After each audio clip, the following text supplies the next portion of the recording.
Today, featuring Dr. Roberta DeBiasi on the return of measles, which most of us have heard about but actually never seen.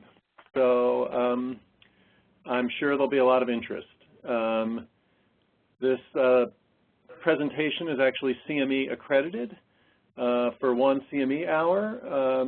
We have no faculty disclosures from the presenters. We will be sending information about how to log in and get your CME credit to the email address that you registered for this session on. If you notice, there's a chat box on the right. We're going to try to keep background noise muted and open for questions near the end of the presentation. In the meantime, you can use the chat box on the right. And now we're going to pass the ball over to Dr. Roberta DeBiasi, who's the Chief of the Division of Pediatric Infectious Diseases. And Roberta, take it. Great. Thank you, Mark, for inviting me to update everyone on measles. I think you all have been hearing about this in the news, and as you know, it's been a banner year for all kinds of viral outbreaks. So thank you for this opportunity. Let me just see if I can advance. I don't seem to be able to advance, Mark.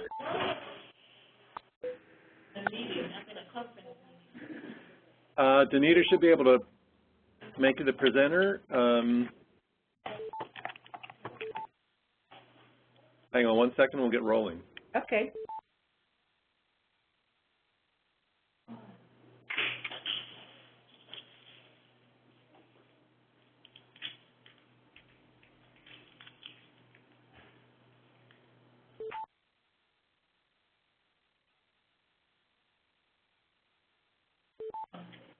We're about to move the ball to in a minute, Roberta. Okay. Just a lot of folks, so. Okay. For those of you that are looking at the first slide, I took the liberty of putting some measles spots on Dr. Bear. So I think that's a good reminder of what you're looking for.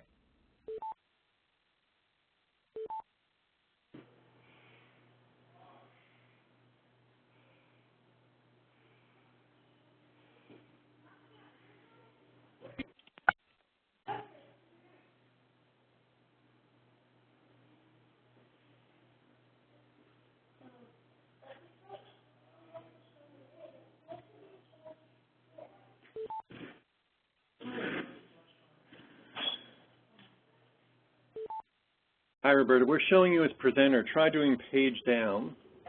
Okay.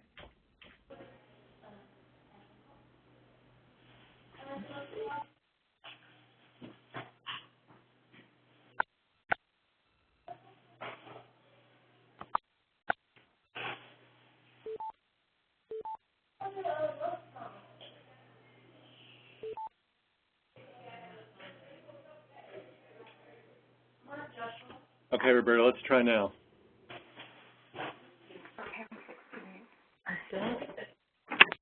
No? No.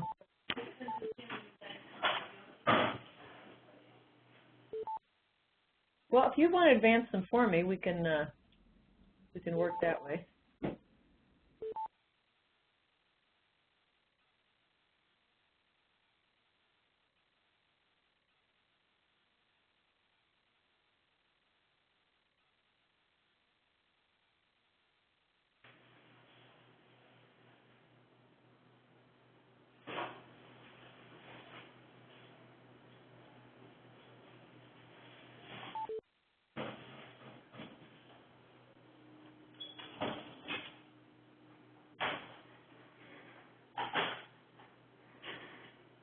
You want to try doing it that way, or?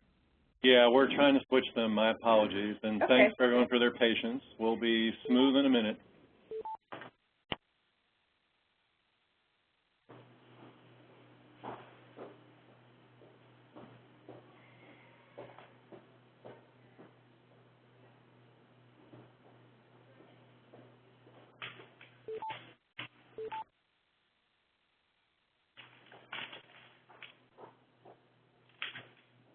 A lot of people.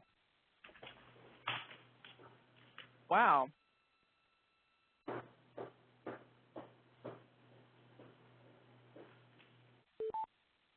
I did.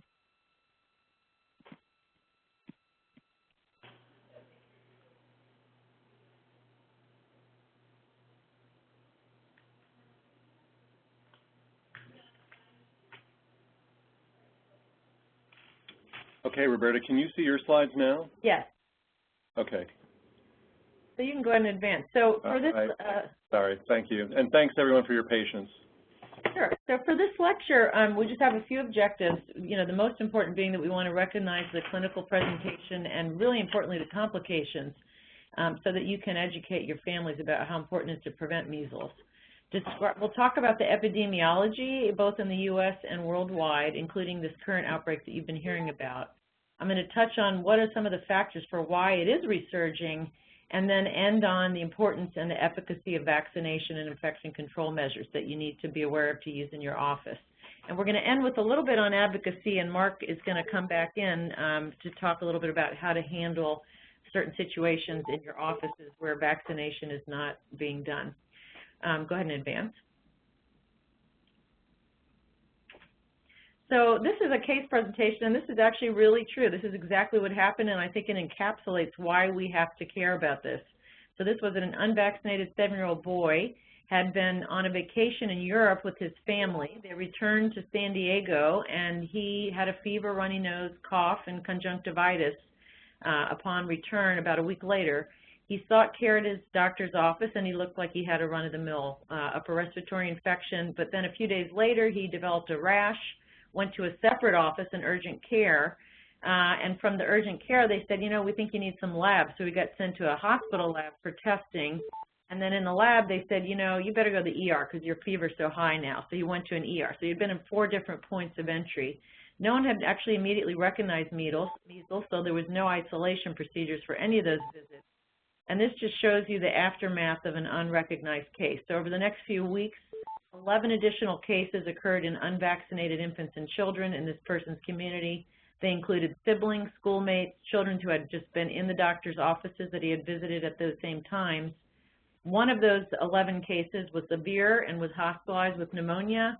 A second case, while it was still contagious, but before a rash, got on another plane.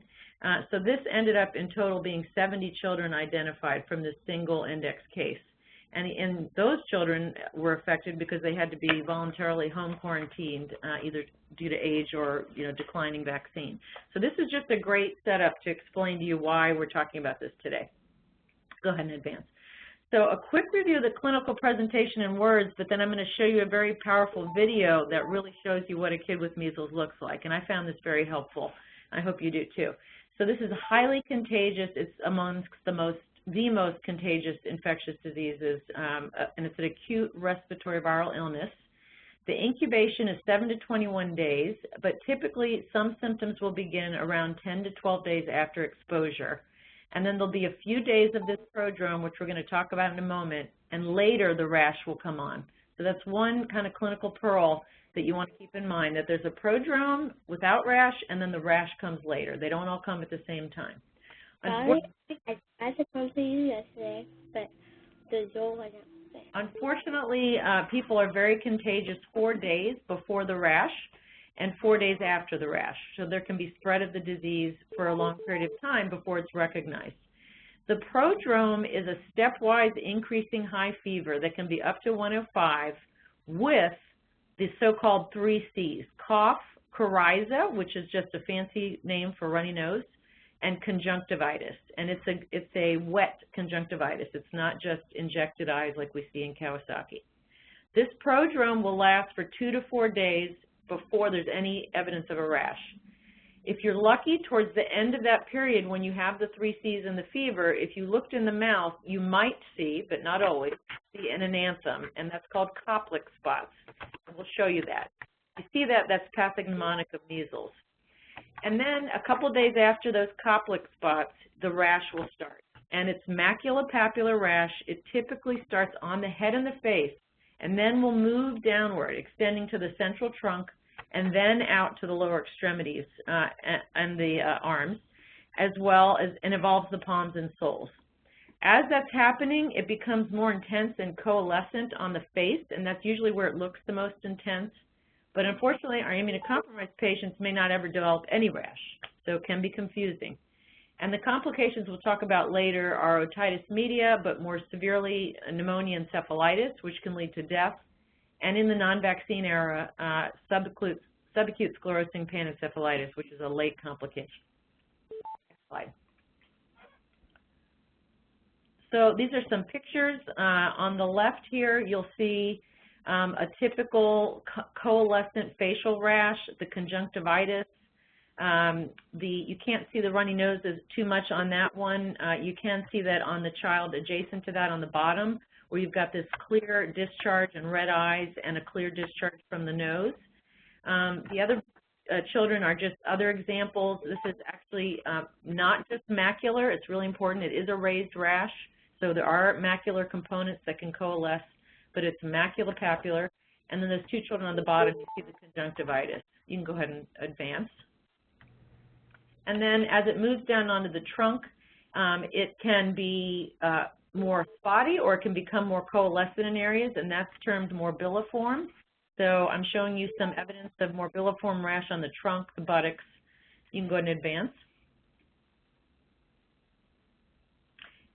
And then on the bottom slide here, I have an example of the desquamation that can occur after the rash, and this is a child in a resource-poor setting. But this just gives you an idea of what the rash can look like. Go ahead and advance. The Koplik spots are very difficult to see, and to be quite honest, very difficult to even photograph. The best picture is the larger picture there on the top, and if you look adjacent to the molars, there are some small whitish spots, which can be on a bluish or red base, but they're very tiny, but they are pathognomonic. And then you can also have these palette as well, which I'm showing on the bottom picture. So go ahead and advance. Now, when we start the video, Mark, if you could just move the scroll bar to 1 minute and 10 seconds, that's where we want to start. So if you click the video.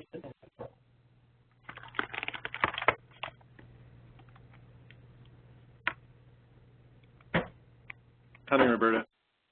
Okay. And then just move the scroll bar to 1 minute and 10 seconds. Or we can just watch this, that's fine. At least vaccine measles when it was more common in the late There you go. This is it. early 1990s. Those of you who have not seen it, here's it.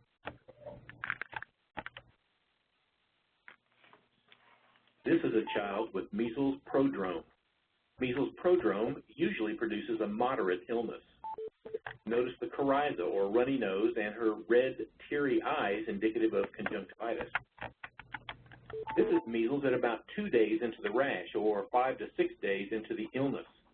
The rash is maculopapular and demonstrates coalescence when the discrete macules combine into larger red skin. Cough is almost universal with measles. The rash is typically most intense on the head and upper chest. It's usually present on the lower chest and arms. This is a dark-skinned child with measles. The child has conjunctivitis and coryza. The rash is papular or raised, not flat. A measles rash is more difficult to see with dark skin. If the rash is accompanied by other symptoms, such as cough or conjunctivitis, measles is easy.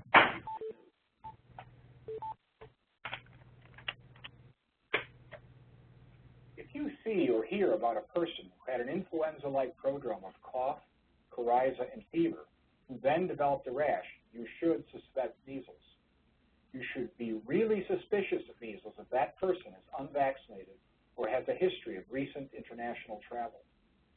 If you suspect that someone has measles, you should obtain a blood sample for serology and a nasopharyngeal specimen for viral isolation, and notify your local or state health department as soon as possible. Do not wait until lab tests come back. Control measures must be started immediately, not a week or two later. Great. So you can just click on this slide and it'll stop and we can advance. So there are some other, conditions that we see much more frequently that I just want to point out some distinguishing factors. Scarlet fever, shown on the right, is more of a fine rash. It's not as, it doesn't coalesce like we saw with the measles. It also does not usually have a wet conjunctivitis or nasal discharge. They usually have more of a toxin-mediated conjunctivitis if they have it that's dry. The same would be true of Kawasaki, where you could have a cough because they can have pulmonary involvement, but they should not have goopy stuff from their nose or their eyes. So that would distinguish Kawasaki. And then dengue, it can be a rash illness, but again, does not have prominent respiratory symptoms. So that's how you would tell those apart clinically. Go ahead. So complications.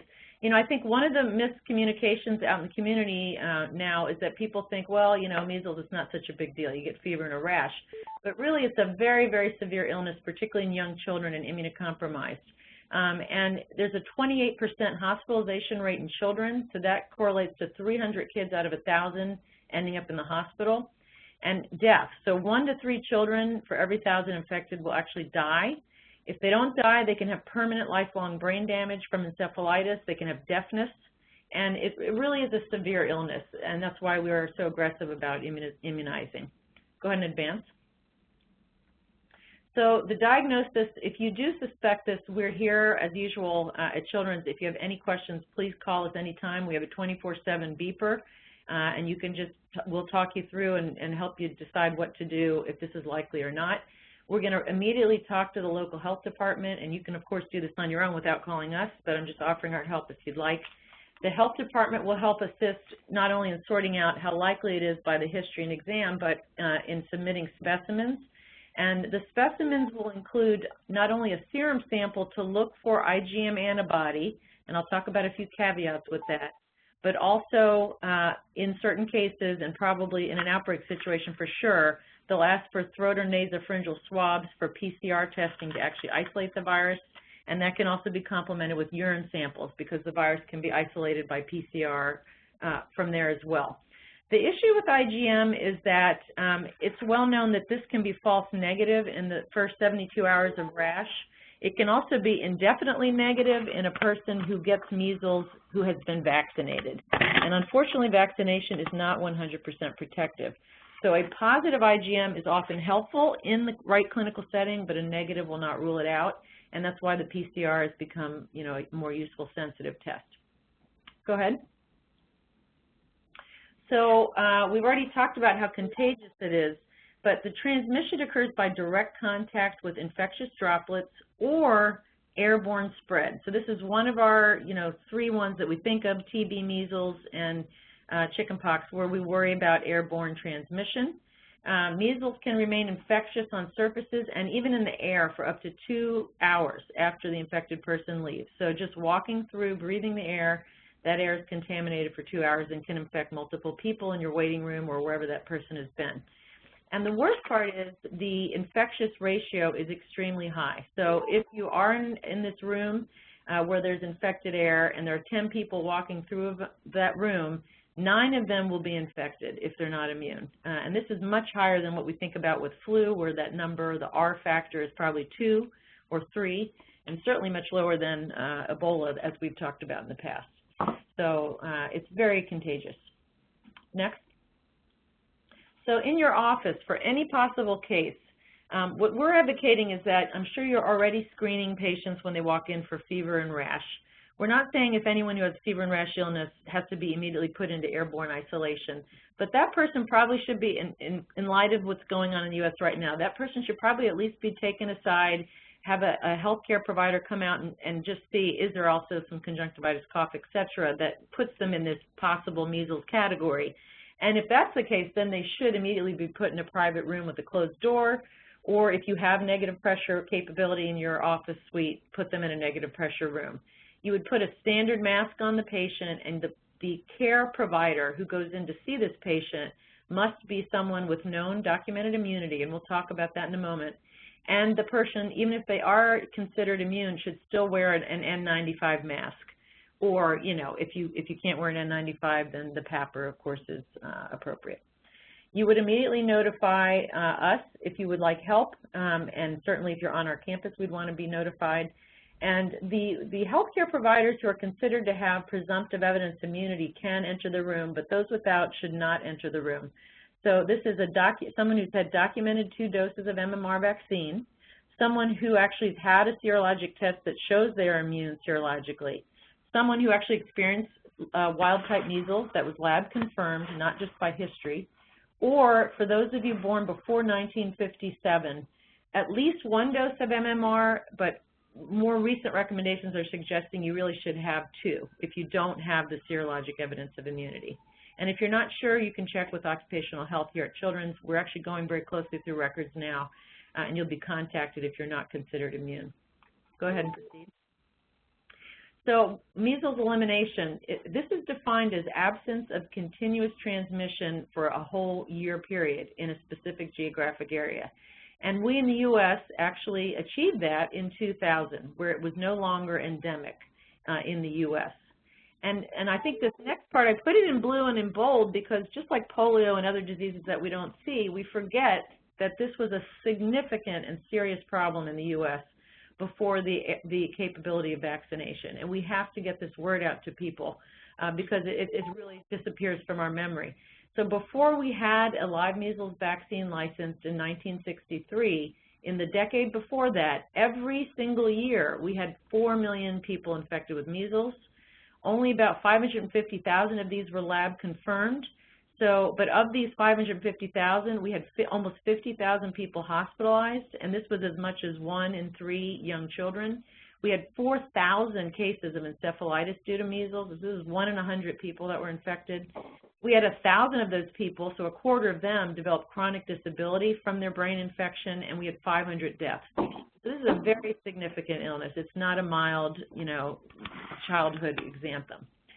If we look worldwide in the pre-vaccine era, we had 2.6 million deaths per year, and it's much reduced now, but the point is it's still out there in the world. There are 155,000 deaths per year still in measles. That is 400 a day or 16 every single hour by the World Health Organization data. Go ahead and advance.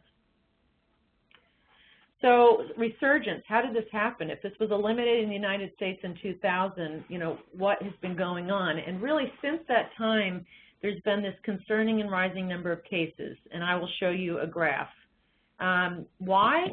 Part of it is declining immunization rates, not necessarily globally in the U.S., because I'll show you that data. That actually looks pretty good, but in pockets, particularly small communities that don't vaccinate. This is our problem. And then that's combined with the increased capability of international travel. A lot more people travel now than they used to. Then you combine that with the return of endemicity in some countries, and I'm going to tell you the story in England, and that just makes the perfect storm for more cases to be coming into the U.S. now. So measles can enter our country very easily from visitors or when Americans travel abroad and bring it back. And, a lot of people think, oh, I'm not going anywhere exotic, it's not a problem. But the most common destinations that Americans go to, England, France, Germany, these are areas where there are endemic measles now, and you can bring it back with you if you're not immunized. There are also problems in Africa, and more recently there have been large numbers of cases based on exposures from Philippines and other Asian Pacific countries. Go ahead and advance. So in the late 80s, there were pockets of unimmunized children in the U.S. that led to a very large resurgence. We saw this. There were 11,000 hospitalizations, 123 deaths, and this is where the recommendations came in for second doses, and there was more attention to it. And the number of cases went down for a period. In the UK now, switching to the UK, they had actually eliminated measles by '94, but as you're all aware of the Wakefield now debunked papers that claimed MMR caused autism, the tangible effect of that was a significant drop in immunization rates down to 80%. And 80% is low enough for it to start circulating in a major fashion, and that's exactly what happened in the UK. So there's now endemic, measles circulating in the UK. Back to the U.S., if we look at what happened between 2001 and 2008, we've had about 60 cases a year, and I'm going to show you a graph that shows you that it's now, though, getting worse. And the worst year ever was last year, and we're now on track to be even worse than 2014. Of these kids that occurred in this period of 2001 to 2008, and they're not all kids, There are 60% kids, 40% adults. A quarter are hospitalized, 1% of them end up in the intensive care unit, and there were 2 deaths. And then if you look at just 2014, there were 644 cases, an all-time record since the larger outbreaks in the 80s. This was not just a little pocket. These were 23 different outbreaks in 27 different states. The largest was among an unvaccinated population in Ohio, but many of these have been associated with importations from the Philippines. Go ahead and advance. So this is a nice graphic to just give you an idea of what I just said.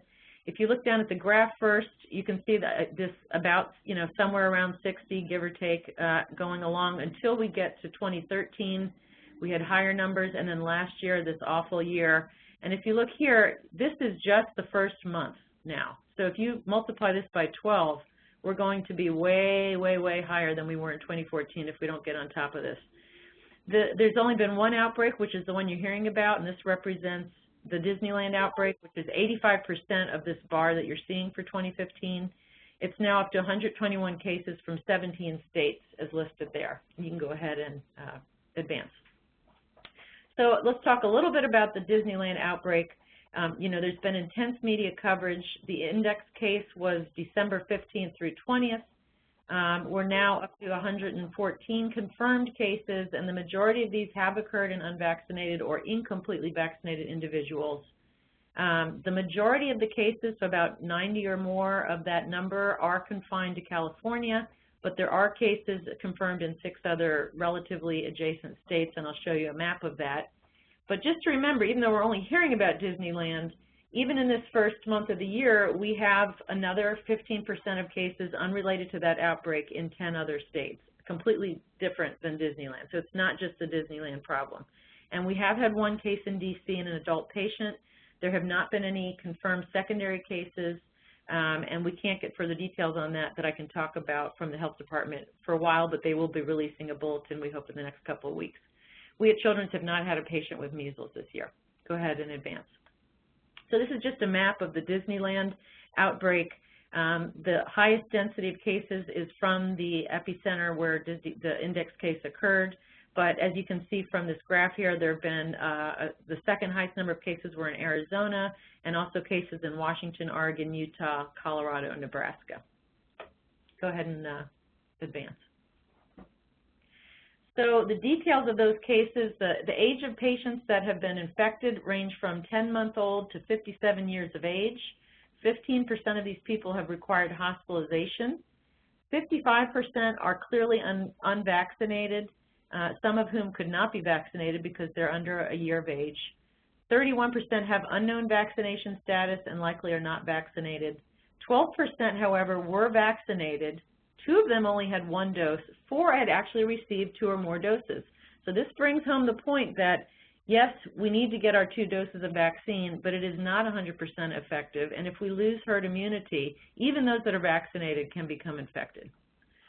So measles genotyping information from these cases, they are all identical. It's a genotype that caused the large outbreak in the Philippines in 2014 and the one that has been responsible for most of the imported cases here in the U.S. in the last few years. And this seems to be a problem in many other countries, as well as some of the other states that we're seeing it unrelated to Disneyland. Go ahead and advance.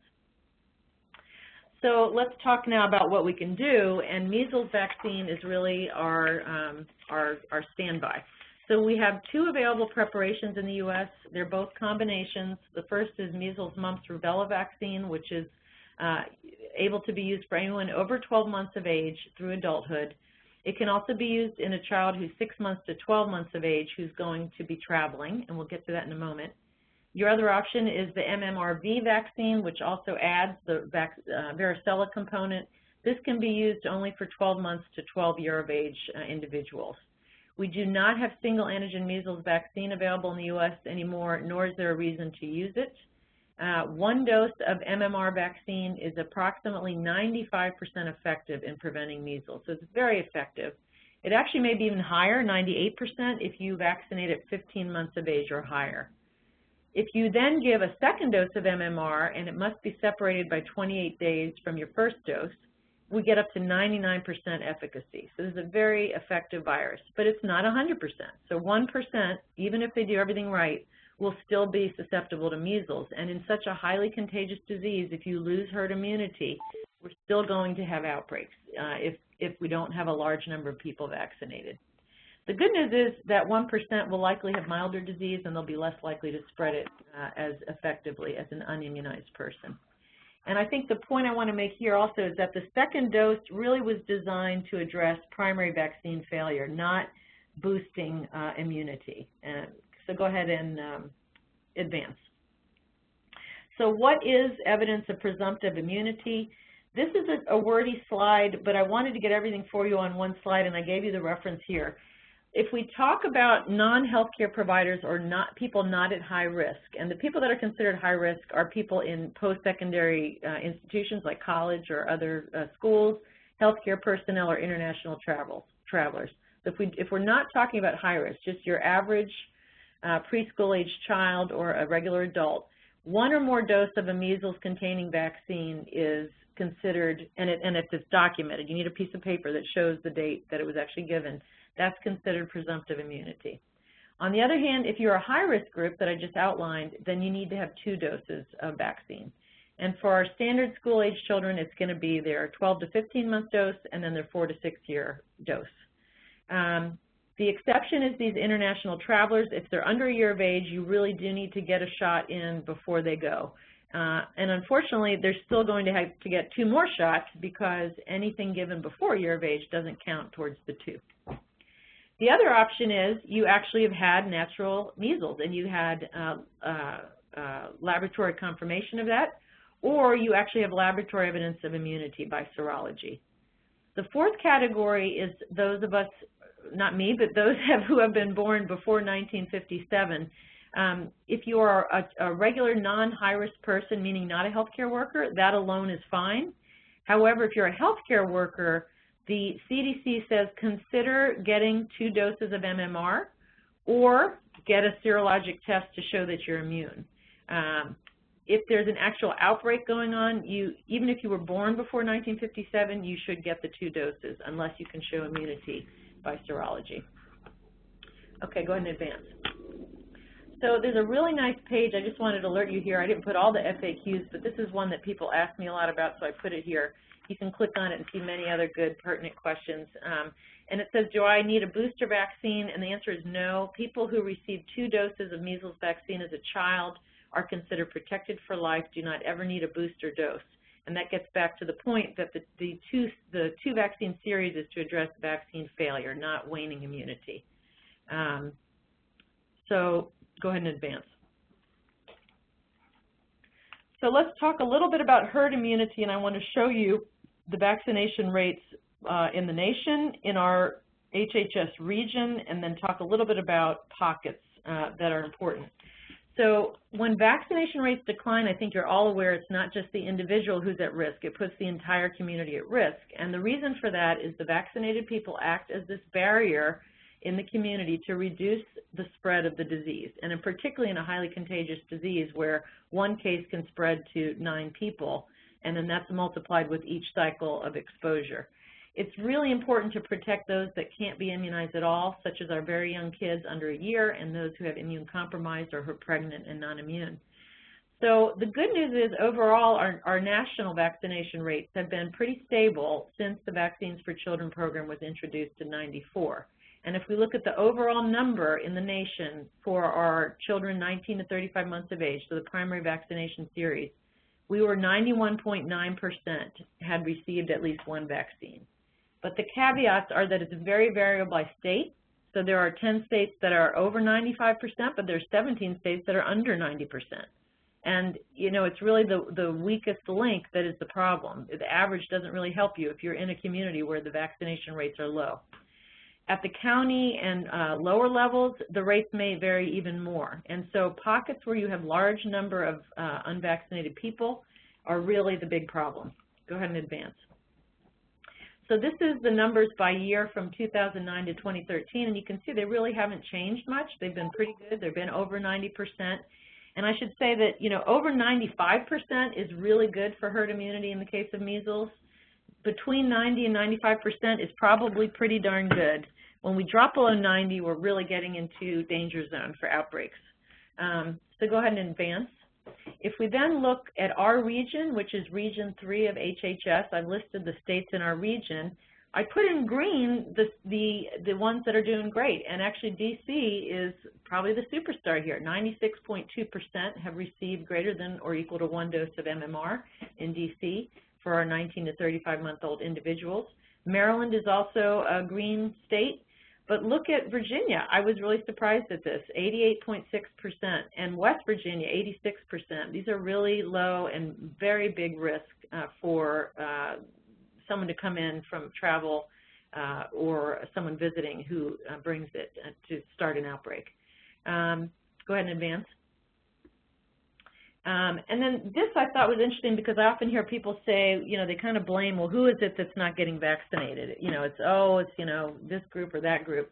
But if you look here, you know, if we look at race, ethnicity, it's actually over 90% in every ethnic group. It's particularly high in the American Indian, Native, Alaskan, and Asian non-Hispanic groups, but, you know, everyone is over 90%. And if we look at poverty level, it's actually not much different. So whether you're at or above the poverty level or below, we're still over that 90% threshold. So that really doesn't explain it. Go ahead and advance. So this is a great quote. This is from Jane Seward, who's the Deputy Director of the Division of Viral Diseases at the CDC, and she says, the problem is people not getting vaccinated. The vast majority of cases every single year are unvaccinated people who choose not to be vaccinated. They are living in a family who are unvaccinated. They have friends who are unvaccinated. They might go to a school with a high proportion of people who are unvaccinated. And this is a great example. In California, overall, 8% of kindergartners have exemptions from measles vaccination. That's a very high percentage. And even more amazing, in some particular pockets, there are exemption rates as high as 43% of the kids in a single school that are not vaccinated. I mean, this is really unbelievable this exists in our country right now. The risk of measles amongst these exemptors, you need to educate people about this. 35-fold higher risk of measles among exemptors compared to vaccinated children, even if they live in a community where they're depending on 90% of the other kids being vaccinated. And I put in the numbers for pertussis and chickenpox just to illustrate to you that the problem is really much more important for measles, 35-fold compared to these other numbers. So, you know, I'm part of the Pediatric Infectious Diseases Society. We have efforts going on in our society, the Infectious Disease Society of America, other vaccine advocacy groups, where we're really trying to work with the legislature to educate them to place more restrictions on vaccine exemptions, and this is a work in progress. Go ahead and advance.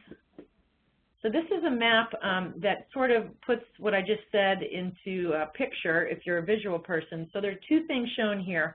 If you look at and now this is a little bit different than the last data I showed you, which was giving coverage for 1 dose of vaccine, which is great, but as we said, you might need 2 doses in certain situations. So this is a map of the places that have less than 90% coverage with 2 doses of vaccine, and this is last year's data. So if you look at the ones that are hatched, that have a little stripe on them, those are the states where there's less than 90% of the eligible children in kindergarten that have gotten their 2 vaccines. And you can see it's Washington, Idaho, Colorado, Nebraska, Arkansas, Pennsylvania, Maine, and Washington, D.C. in that little square. So we are not at over 90% coverage for 2 vaccines. And then if you try to correlate that with exemptions, it turns out that all of those hatched states do have a darker blue. So they may not be the highest number. They may not have 4% or greater exemptions, but they're in this 2 to 4% exemption category. And this is why, you know, if you make it very easy for people to exempt from MMR due to personal belief, there is a consequence to that eventually. And that's really what the Infectious Disease Society, PIDS, and other groups are trying to address with the legislature. Go ahead and advance. So I'm going to end a little bit with what else can you do, you know, if you actually are unfortunate enough to have a measles case and there's some exposures either to the healthcare worker or to other people in the practice. We have two choices. One is the MMR vaccine, which can be given within 72 hours of initial measles exposure. And I should point out, this is only for people who do not meet the presumptive immunity criteria that we already talked about. If they meet one of those criteria, we do not do post-exposure prophylaxis. But if they don't, then we can either do MMR vaccine within 72 hours of exposure. We monitor them for at least one 21-day incubation period. This is also used in an outbreak situation, even if we have younger infants as young as 6 months of age. And these individuals can go back to work, school, and child care if they're not a healthcare provider. If you're an exposed healthcare provider, you not only get post-exposure prophylaxis, but you can't go back to work until after 21 days after that last exposure. Another option, if for whatever reason MMR is not possible, so let's say you have an immunocompromised patient or a pregnant mom or an HIV patient who has AIDS, you can use immunoglobulin, and that can be done within 6 days of exposure. This is really targeted for those people that are at risk for the most severe complications as listed there. Those are the doses. You can either use an intramuscular preparation or an IV preparation. And we really don't rely on immunoglobulin for measles outbreak control, but it really is targeted to help these people at high risk so that they don't get extremely ill. And again, the healthcare worker can't go back. Go ahead and proceed.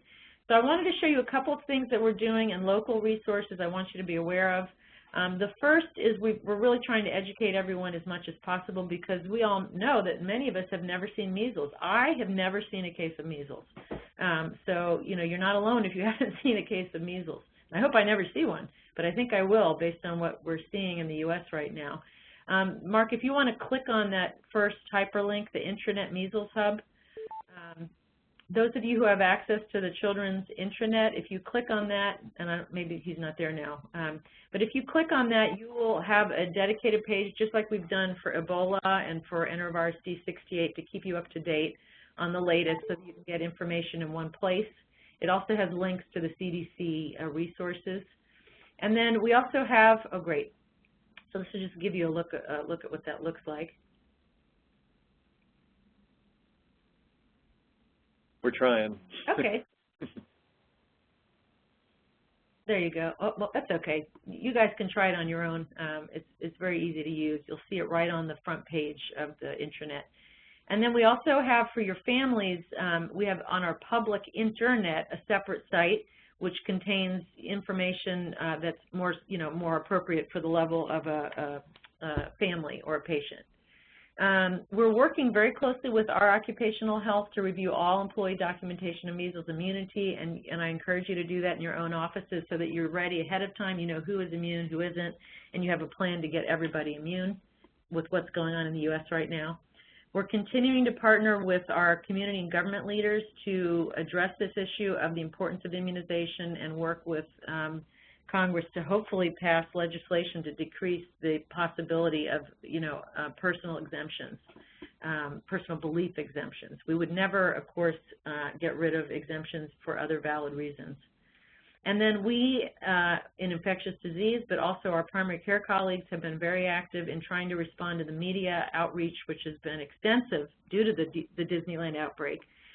So there are links here and also on the intranet where you can read some very helpful and listen to good radio shows that give accurate information about what's going on. Go ahead and advance. So what can you do? You can ensure that all your patients are up to date on their vaccine. You definitely want to screen at office entry for fever, rash, illnesses, just like you always have been, and then have the extra step in awareness that if you get a yes to fever, rash, take them aside, ask if they've got any of these other clinically compatible symptoms, and if so, get them in a private room or a negative pressure room if possible, particularly if they've had recent travel abroad or a history of someone else, who had a febrile rash illness. We already talked about contacting the health department, but we also are very happy to assist you with that if you want to contact us as your first point of contact. And I think most importantly is we all need to be vaccine advocates. The era of the questions about MMR and autism are over. It's been laid to rest. There's no doubt. There's no correlation whatsoever. But as we know, negative things still show up on the internet and Facebook, and there are many people that are just not aware that this has been debunked I'm talking, preaching to the choir here. You guys know this more than me, and we'll have a session after Mark talks a little bit about what you're really seeing for why people are refusing the vaccine at this point. But we really don't, we should not be afraid of being advocates and telling everyone, telling our friends, our family members, our coworkers, how important and safe and effective vaccination is within a community. Go ahead and advance.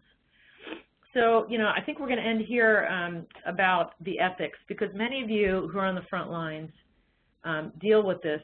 I don't have to deal with this, and you do. What do we do for our patients who, despite all of our best efforts, still refuse vaccination?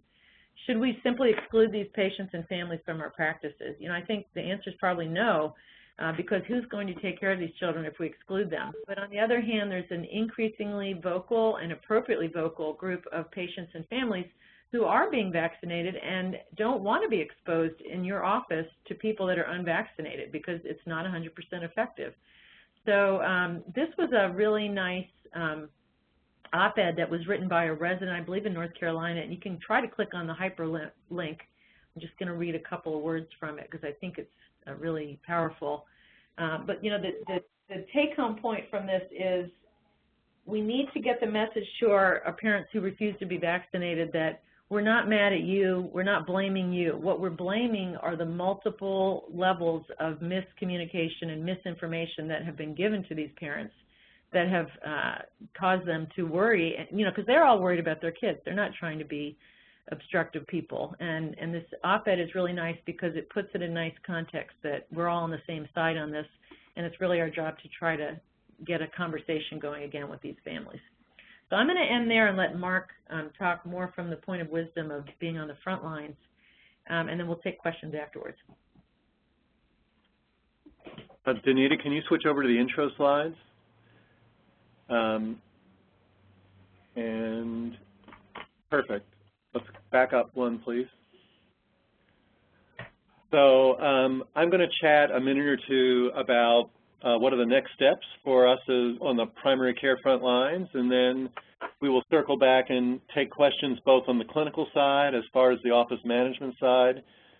We also will make these slides available and push them out to you so that you can have all the references and links and those kinds of things. So next slide, Anita. So first and foremost, I think this is the moment for us as pediatricians and medical leaders in the community to step up.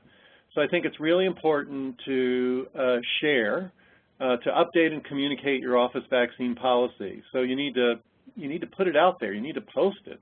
That we strongly recommend vaccination for all children based on the scientific evidence, and that our goal is that we're going to immunize all kids as per the CDC schedule, as medically appropriate. There will always be some exceptions, but it's really re-emphasizing that it's not just protecting your child, but all the other kids and folks in the practice, school, and community. The other thing is that there's no scientific basis for these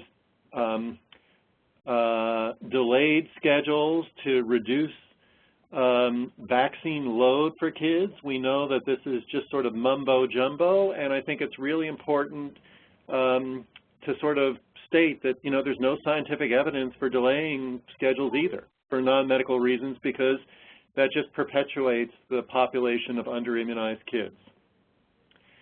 And then whether they are the children of parents who refuse vaccines or kids who are too young for immunization, or the handful of kids who have true medical contraindications, there will always be a population of under-immunized kids who are in your practice, who are in your waiting rooms. And so we need to sort of really raise our awareness and ability to sort of recognize and identify those kids. One, to isolate them, and two, from reducing exposure to other susceptible individuals, whether they're kids in the waiting room or your colleagues or coworkers in your practice setting. Next slide. So, the real question is, we all can think of kids in our practice with parents who have refused vaccines. The real question is, if you had to find them all today, could you do that? And so I think what I want to do is just spend a minute or two walking through at least a more structured approach to both messaging families, trying to improve immunization rates, and as well as sort of managing the underimmunized kids. So one is, when we recommend vaccines and parents refuse, we should actually document that. We should get a refusal to vaccinate form, and there's actually a form you can download from the AAP. I'll show you the link in a minute. There actually are diagnosis codes, ICD9 codes for underimmunized kids that you can begin to leverage in your EMR and office settings so that you can identify these kids for that visit, as well as for outreach and communication, as well as when they come in the next time, knowing that they may be underimmunized. And if you can get some kind of flag in your claims or EMR system, then you can develop a workflow where you know these boys and girls when they're calling for appointments or they're coming into your office, so that if it is appropriate based on community illness or their symptoms that they need to be masked or isolated, you can do that when they cross your threshold, as opposed to finding out after they're back in an exam room and they've exposed half the practice. Next slide, please. I would also say that right here, right now, for many of the parents who are vaccine refusers, there's a teachable moment. And I think, there are some parents who have said no to vaccines, and based on the current change in sort of public discussion, they're actually, I think, open to reconsidering immunization. So for some parents who've refused vaccines, this is a moment to get them. So I think it's important that we do some outreach and try to schedule and initiate catch-up immunizations as per the CDC schedule, recognizing that these kids may still be under-immunized and may need some special isolation as they arrive. Sadly, I think there will still be a group of parents who are motivated not by science, but they're motivated by fear or whatever else that motivates them, and it's not rational. You're not really going to have a rational discussion with them. I do think it's important that you state what your office policy is. I think it's important that, you document what you've recommended and you get their signature on a refusal. I think it's important that, we manage those kids when they come to the office in a way that limits exposure to other kids. And as Roberta mentioned, a lot of folks have sort of debated the ethics of discharging parents. I think the CDC, the American Academy of Pediatrics, medical ethics folks have more or less said, if you banish these kids from your practice because of the parents' behavior, there's really no place for these kids to go to get care. And so I think our approach should really be one of trying to re-engage at least those families who are willing to have a constructive conversation, and then manage others in a way that sort of mitigates legal risk and infectious risk. Next slide, please. So this is a link to the document that the AAP has. It's actually a 3-page form, and there's a form there that you can reproduce and use in your practice. And actually, I know this has been vetted by a fair number of legal eagles, so I'd strongly consider that you look at this and that actually you put it in play. And, it really does call parents out who say no, and, forces them to acknowledge in writing that they understand what the recommendations are and the consequences potentially of their refusing immunizations for their kids. Next slide. There are also ICD9 and ICD10 codes for under-immunization.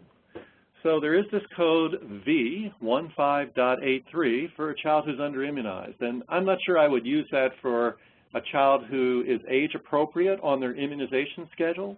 But if they are significantly overdue, I would put this code in their problem list, because you can actually use this as a flag when you open up your electronic health record for a visit or scheduling an appointment or doing telephone advice or whatever. You can actually see on the problem list that this child is under-immunized.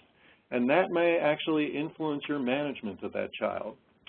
And then actually, there are a list of different reasons why vaccination may not be given. And I would point out this V64.05, which is really because of caregiver refusal. And I would actually strongly consider that we actually begin to put these in play and put them in our notes, put them in our electronic health records, put them in our problem lists, and I would actually suggest that you put them in the claims that you actually send out to the family and to their insurance company, and, you know, just going on record that A, you recommended, and B, this individual has declined. Next slide, please.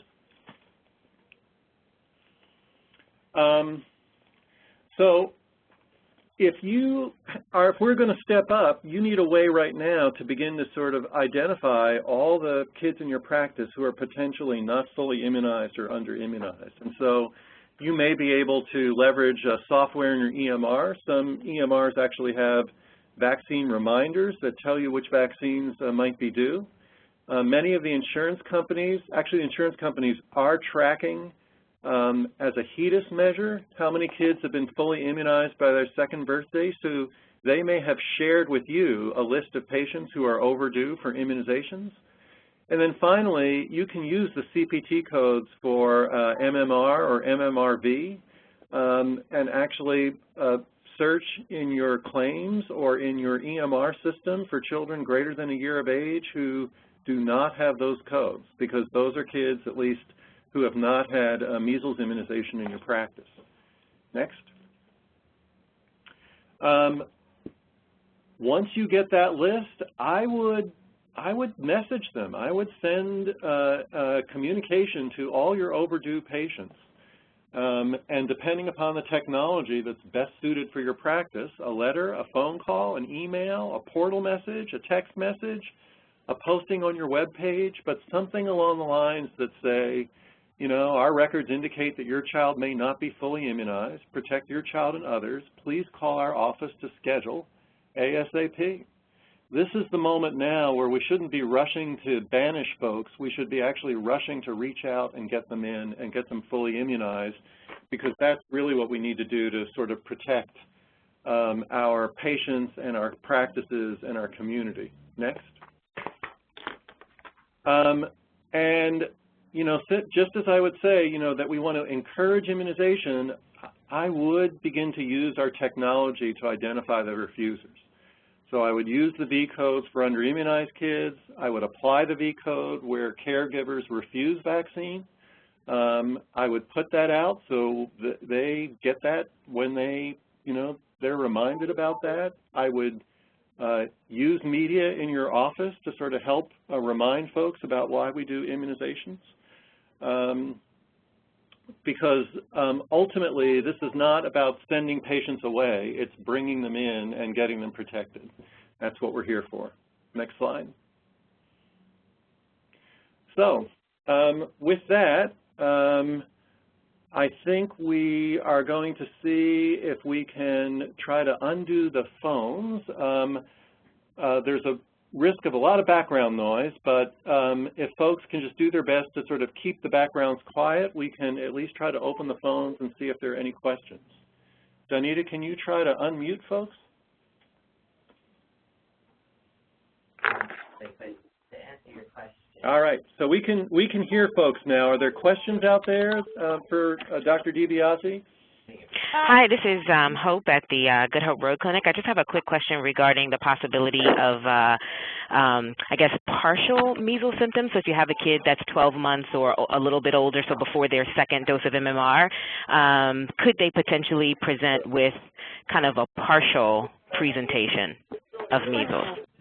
There really, you know, again, I have to be honest, I have a case of measles, so I don't want to come across as, you know, 29,000 different presentations of measles, but I have read a lot about measles, and they really don't talk about that too much even in a slightly immunized person. They do talk about it in an immunocompromised person, though, that they may not have the full symptoms. And one thing that is true is you don't need to have all of the C's. If you have all three, it's a suggestion. but you may not have all three of the C's. So It's very nice. And I know she talking always to Dr. Wiederman, who has actually seen cases, and Dr. Singh has seen cases. I think one of the most important is this a period where you have the prodrome before the rash. It's often several days. It's not just, 2 hours and then a rash broke out. So I think that's a helpful thing to look at clinically. All right, we're getting background noise, so if folks have the ability to, that would be really useful. Are there any other questions out there for Dr. DeBiasi? Yes, please. Yes, please. I have a question. I'm calling from Tree of Life Public Charter School, and they are nurse. May I know why we said that people born before 1957? Does it mean that from then, people of that time doesn't have measles? The recommendation for why people born before 1957 are considered immune, measles circulating at that time, that they were likely either naturally infected and symptomatic or developed serologic protective antibody. And that's been based on data that the CDC did on serologic surveys of people born before that time.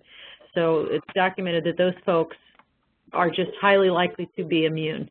But the exception to that is the healthcare worker who we say that's not quite enough. We actually have to prove it. So we either need to show it on your blood work that you're immune, or if you're not immune or you don't want to have blood work done, then you just go ahead and get vaccinated.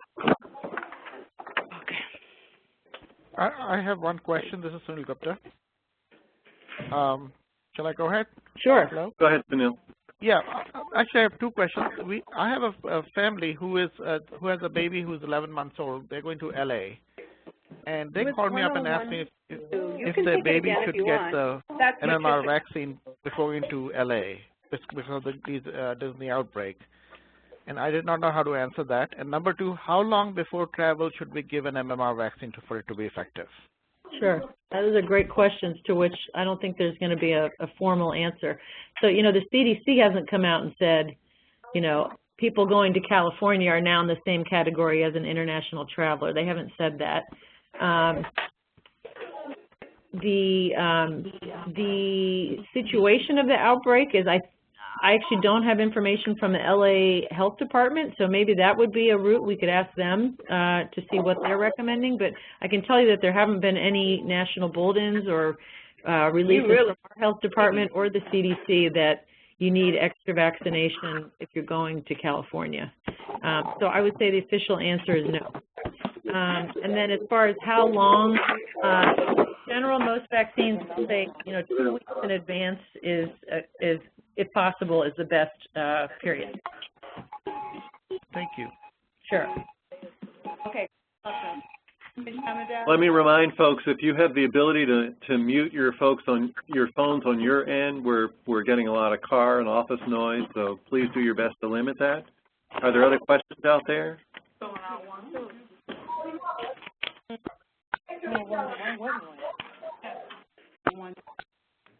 Okay, so we're at time. I want to thank Dr. DeBiasi for a great presentation and bringing us up to speed. I know this is a challenging area for us to manage in our practice settings. Dr. DeBiasi and the whole infectious diseases team here at Children's National is available to sort of help you out with any clinical diagnosis or management questions. You can just get them through the hospital operator.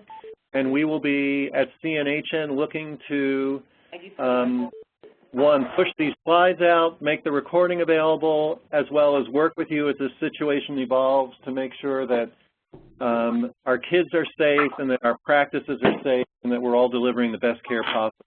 So thanks for participating, and have a great day. Bye, everyone.